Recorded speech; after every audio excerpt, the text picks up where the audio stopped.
Today on hashtag This and That, I'll be discussing health and wellness with Amanda Marano and Genevieve Sanders.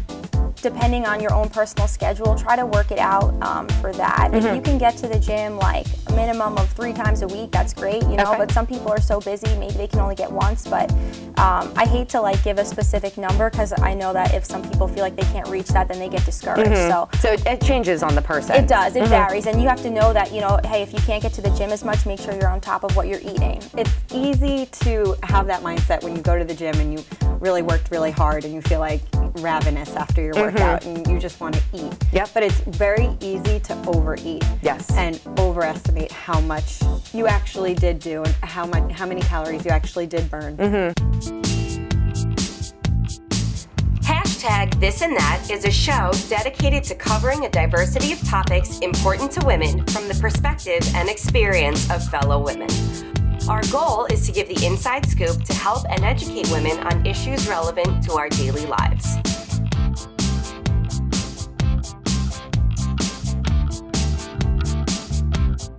Thanks for joining another episode of hashtag This and That on Woman to Woman TV. Today, we're going to be discussing health and wellness with Amanda Marano and Genevieve Sanders.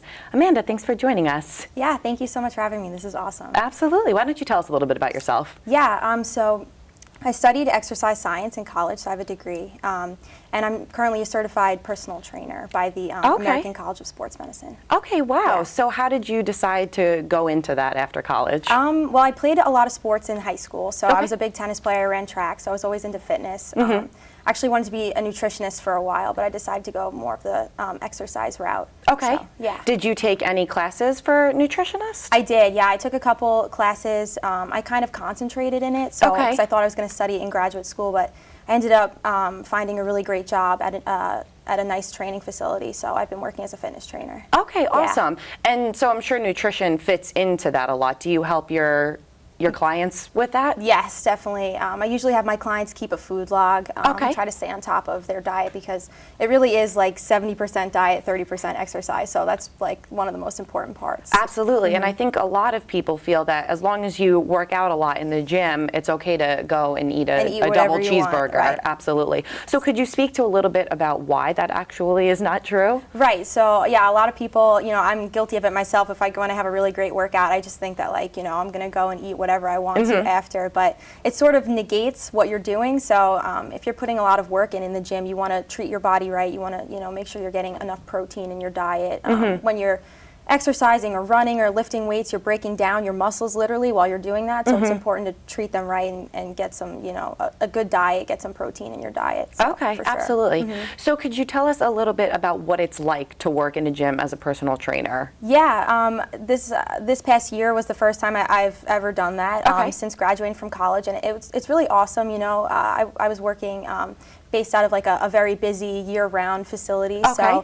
So there's a lot of people who just are really like excited about fitness and stuff, and so that gets me excited. I had like probably like between 7 and 10 clients over the last 6 months who saw me 2 to 3 times a week. Okay, awesome. So you build like a nice mentoring relationship with them, and it's really rewarding. I had a couple clients who lost a significant amount of weight, so that's it's really amazing. awesome. It's all about, you know, the accountability, meeting with a trainer is really, it just keeps you on track for sure. Okay. So. And so do you see not only the physical change, obviously, that's happening in them, but are they changing emotionally or mentally as well? Yeah, definitely. I would say so. I know one of my clients, she was like afraid to step foot anywhere past like the cardio section, you know. So once, you know, I was able to show her some stuff.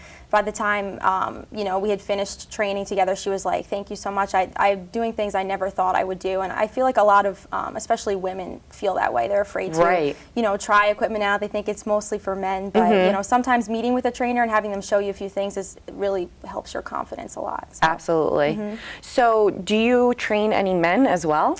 I do, yes. I have trained a couple men, all different ages. I tend to work because I have the degree in exercise science. I have a little bit more of a clinical and rehab background in my you know, specialty. So I work with a lot of older people too. So I've trained a lot of older men and women, kind of helping them build strength and stuff in their later years, which is really nice too. That's awesome. Yeah. So were you a little weary about working with the men at first, or Yes, did you jump? Oh, okay. No, I was. You know, when my boss asked me if I wanted to take on any male clients. At first I was like, no, I'm not going to do it. But, the more comfortable I got, especially after being a trainer, for a few months and getting used to everything, I started taking on some male clients. I actually trained somebody who was, sort of in my age category, which I never thought I would do. Usually I feel like guys wouldn't want a female trainer, Right. but that's not always the case. Okay. And so I've had a couple really great male clients. And so that dynamic worked really well? Yes, it did. It ended up working really good. That's awesome. And so some of your clients, I'm assuming you've been with for quite a while now. Yes, yeah. I trained, one of the clients that I had for the longest was about 9 months. Okay. She had a specific weight loss goal, and she had reached it probably about 6 months in. Oh my And then gosh, she just that's wanted amazing. to maintain for a while. So Okay. I always, I know it's hard sometimes to work with a trainer forever. Some people want to do that. Some people just want it for a time period. So I always make sure that I try to set up clients, with the tools they need before they want to finish. So. Absolutely. So why don't you walk us through briefly, if I come to you and I'm going in for a personal training session and I want to work with you one-on-one, what are the first steps that you would take? Right. So when I first meet with somebody, if it were to be you, I would probably conduct a fitness evaluation on you, see what your strengths are, your weaknesses, look at if you have any, muscular imbalances, any flexibility issues. Just make sure that you're healthy and cleared and good to go. And based on the fitness assessment, I'll start my client off on different equipment. Sometimes some clients can really only do body weight exercises depending on their situation, if they have any injuries, so on and so forth. But and then from there, usually I try to work in like a total body routine with them, especially if I can see a client a couple times a week. Make sure that everything's getting work, that they build a good base of strength, and then from there, depending on their goals, we kind of just progress it that way. Okay, awesome. And then is there any way for you to kind of see how they're progressing, or you just kind of see as they're working out when they meet with you? Definitely, a little bit of both. I definitely think that doing fitness evaluations, even if you're just exercising on your own, you're trying to do something for yourself, checking in with yourself or with a trainer once a month, I don't think it's good to look at the scale every single day because it gets frustrating. But usually with my clients, we would do a once a month check-in. We'd check body fat percentage. We'd look at the scale a little bit, but mostly, looking at hip and waist measurements and body fat percentage is important because you want to feel good and you want your clothes to feel good on you. You don't want to just look at the scale dropping significantly all the time. So. Absolutely. So do you have any clients who came in and didn't necessarily wanted to lose weight, but either wanted to gain muscle or just wanted to become overall stronger? Yes, definitely. I actually trained a student who at college, she was going to be a senior, and she was on a D1 dance team. So she wanted to build some strength. She felt like her routines were focused mostly on dance and cardio when she was training with her team. So she wanted to build some muscle. So I was able to take her through a routine for that too. Okay, awesome. Yeah. So you mentioned sometimes people have injuries or various constraints. Have you had to kind of change workout that you would normally do, or using an equipment a certain way to accommodate that? Yeah, definitely. Sometimes it's frustrating because some people will come in and they want to do so much, but they have a really bad back, or they're recovering with like from knee surgery or something. So I definitely have to tweak routines all the time for that. Before I was a trainer, I worked in a physical therapy office, so that helped a lot. Oh, absolutely. It's definitely important when you're exercising to always be on the safer side, even if something doesn't feel like it's as challenging, if you know you have an injury, not to push your limitations. Right. So in addition to helping out clients, I would have to guess that you work out on your own as well? Yeah, I do. I try to make sure that I have a good routine for myself so that I can, stay in shape. And I try to vary it, periodically throughout the year just to make sure that I'm not growing stale in my own routine. So. Absolutely. And do you meet with a personal trainer? I have before. When I was in school, I would work with a lot of my fellow colleagues and stuff.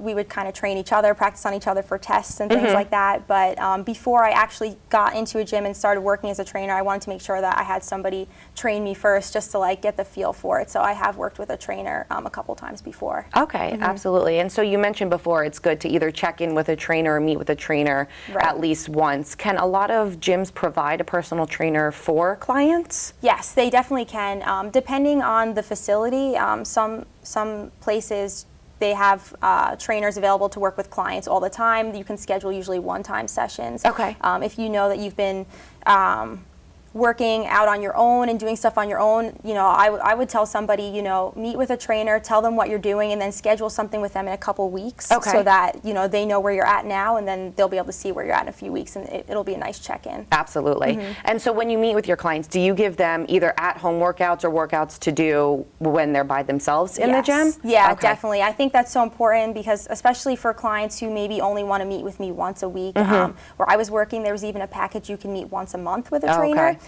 So especially with that, I try to tell them, make sure you're doing, certain workouts on your own. I'll usually do a lot of strength training with clients in the gym, so I'll give them cardio workouts to do at home and just tell them to make sure they're on top of their food log because it makes such a difference. My clients who weren't doing anything on their own, they come in and they'd be like, well, these workouts are great, but I'm not seeing any results. And I'm like, well, there's a difference when you're actually focusing on what you're doing outside of the gym too. Absolutely, because I think a lot of people fear that they're going to meet with a personal trainer or have the thought that they're going to meet with a personal trainer, they're going to work out for that hour or hour and a half, however long it is, and then they're going to go home and they don't do the work and then they don't see the results and it gets frustrating, but it has to be an everyday. Right, exactly. If people want to see a change in their lifestyle, they literally have to change their lifestyle. Absolutely. There's really, I think in my book, no such thing as a quick fix. If there's a quick fix right off the bat, it's going to take work as you go on if you want to maintain that for sure. Absolutely. So have you seen some women or girls that come in and are a little hesitant, you mentioned the one who didn't want to go past the cardio room, that are afraid to get on the weights and that are afraid to kind of do the exercises that, men are predominantly around or seen to be doing? Definitely. I know a lot of women have like the gym fear, and a lot of women that meet with me for the first time, they're like, I just want to tone, I don't want to get bulky. And so I always have to kind of talk to them about that a little bit because it takes a lot of work for a woman to become bulky from lifting weights. So that usually is not going to happen unless you're specifically training, to be in some kind of bodybuilding competition or something like that. So a lot of it is just misconceptions that women have. A lot of it is just fear that they're going to do something wrong, they're going to get in the way of maybe a guy who's in the gym or something. Absolutely. So it's kind of nice, being a female trainer working with other females because I bring them in there, I get them right in the middle of where everybody is, and I'm like, there's nothing to be afraid of, you're using the gym too, Right, absolutely. Well, that's very important to do because I think a lot of girls, especially when they're either working out on their own or haven't met with a personal trainer, are afraid to just throw themselves into the middle of it. Definitely. So what advice would you have for the women who maybe aren't meeting with a personal trainer but want to get in there? I would just tell them to go for it. If they have a friend that they want to bring with them to work out with, even if you both don't really know, if you haven't been in a gym very much, it's just sometimes it's nice. It'll make you more comfortable. And there's really no shame or hurt in asking. Most gyms have people working the front desk. They have people walking around. I always tell people in the gym, like, if you have a question, feel free to ask because that's how you start. I'd ask a million questions. I was studying exercise science and still, my first year or two not knowing fully how to use a gym myself because I was learning, but I realized that it's just really important that if you need help to ask for it and to, not be afraid to go ahead and try things. Absolutely. For sure, yeah. Okay, so how many times a week do you suggest that people go to the gym? That definitely would vary. I would say depending on your own personal schedule, try to work it out for that. If you can get to the gym like a minimum of 3 times a week, that's great, but some people are so busy, maybe they can only get once, but I hate to give a specific number because I know that if some people feel like they can't reach that, then they get discouraged. So it changes on the person. It does. It varies, and you have to know that hey, if you can't get to the gym as much, make sure you're on top of what you're eating, or that you're getting good sleep, that you're taking care of yourself.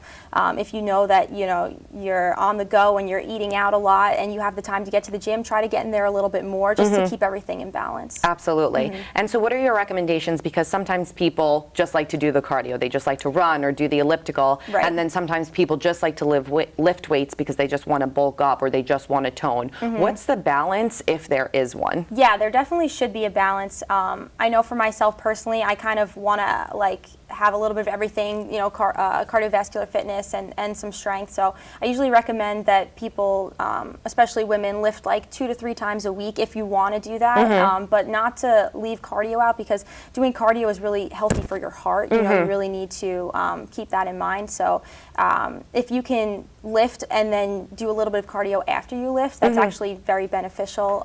You burn a lot more calories too when you do cardio exercise after you lift. Oh, really? But I always recommend doing a couple sessions of lifting, 2 to 3, and then if you could, get in another 2 sessions of cardio, that would be pretty good, especially when you're starting out. Okay, awesome. And so what about if people do want to lift? Breaking it up based on the body parts. Right. So once again, that will depend on how many times a week you want to lift. The most standard way you can go is like lifting 2 days a week. You can do upper body workout and a lower body workout. Okay. Usually for most people, if they have a busy schedule, that's what they can do, and that's what I recommend. Okay. If you're training a muscle group hard enough, you shouldn't need to repeat it twice in a week. Okay. Because when you're sore, it takes a couple days to repair. So overtraining, and so if you, do 2 upper body workouts within 2 days of each other, you could be hurting yourself because you don't have enough recovery time. Okay. But if you want to get more into it, you can definitely break it up to a couple more times a week. I know a common split for like a 3-day-a-week training session is like lower body, arms and chest and like back and shoulders or something like that. So you can break it up. I would definitely look into it for your own needs and, depending on any restrictions or limitations you have on when you're creating a split. Okay, great. Would you at least recommend that everybody either who has been working out is going to start working out meets with a personal trainer at least once? Yeah, I would recommend it. If you can, totally go for it. If you know somebody who has been exercising for a while and you want to start with talking to them, but personal trainers, they're certified, they know what they're doing. Getting certified is usually like it can be an intensive process, especially if you have a good certification. So you can't go wrong. You're better off that if you want to do it right, to check with somebody who's been doing it and who knows what they're doing. Absolutely. Thank you so much for talking with us. Yeah, thank you. We're going to take a short break. We'll be right back.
Welcome back. My next guest, Genevieve Sanders, is a dietitian, correct? Yes. So why don't you tell us a little bit about that? Okay, hi. Well, thank you for having me. Of course. Welcome. So I'm a dietitian. Okay. I just completed my internship. Okay. And I just started my first job as a dietitian in a long-term care facility. Oh, that's amazing. Congratulations. Thank you. So what made you decide to get into being a dietitian? I guess, I can't think of any one specific thing, but just going through school, high school, I was always involved in like dance team, and I was always active, and I always, ate whatever I wanted. And I guess I like the cliche of just, you get out of high school, I wasn't doing those things. Yes. I was never someone who went to the gym. I always just was active. And, I gained weight. I wasn't paying attention to what I ate and everything. And I guess just starting to look into that and discovering like, oh, this is really interesting, and it's important to be fit and be conscious of what you're putting into your body, and Absolutely. Eat for health. So I guess that's really when I started getting interested into it, and learning like, oh, you could actually have a career in this. Like, really? Talking about food all the time? It's awesome. I can do that. Yeah. So that's really what kind of got me interested in the first place. Okay, awesome. So the previous guest, Amanda, was is a personal trainer, and was saying how it's basically 70% nutrition and Yes. about 30% of working out. Absolutely. And I don't think a lot of people realize that. You know, Right. as I mentioned with her, they think you can go and work out, have a great workout, and go home and eat whatever you want. Right. Can you speak a little bit of why that's not actually the case and what you should be doing? Right. Well, it's true because, you know, it's easy to have that mindset when you go to the gym and you really worked really hard and you feel like ravenous after your workout and you just want to eat. Yep. But it's very easy to overeat. Yes. And overestimate how much you actually did do and how many calories you actually did burn. And it's easy to just gorge on 1,000 calories after a workout Right. without even realizing it. Right.